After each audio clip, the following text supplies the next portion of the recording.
Remember that it's progress over perfection. What I see often is, especially at the beginning of the year when people are really super motivated, is that they go all or nothing.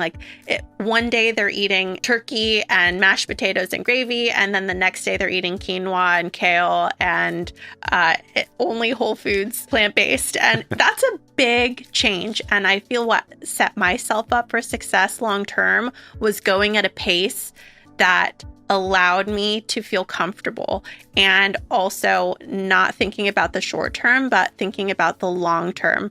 And then when I did have mistakes, whether those were purposeful or by accident, I gave myself grace. It's, again, not an all or nothing thing.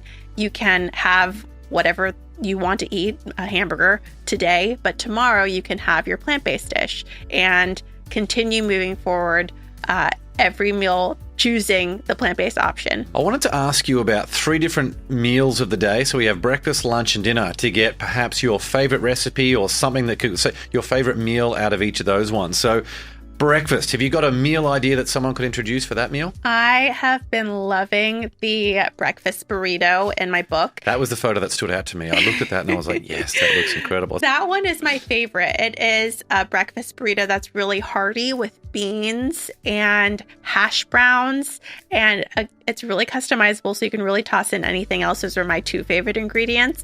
But what is cool about it is that it freezes really well, so you can make a bunch and then thaw them out throughout the week, and you have something that's hearty, delicious, and healthy to take with you to work every morning. What's the best way of reheating those burritos? You can either toss them in a toaster oven, you can thaw them first in the refrigerator overnight and toss them in the microwave if that's all you have at work. But I personally prefer the toaster oven. What about lunch? Any particular meal idea for lunch? I'm a big leftover lover.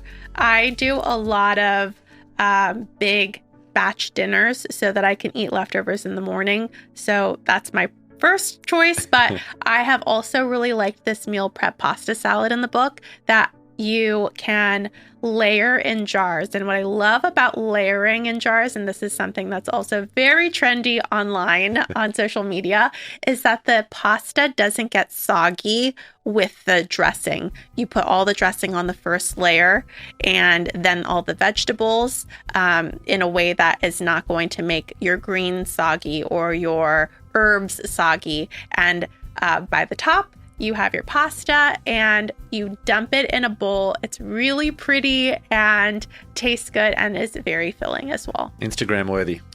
Yes, very much so. And what about for dinner? Have you got a favorite meal for dinner? I really have been enjoying the chili cornbread casserole. It is a mix of beans with chili spices and topped with a layer of cornbread batter and then baked. So the cornbread bakes right on top of the chili, and it's so hearty and cozy.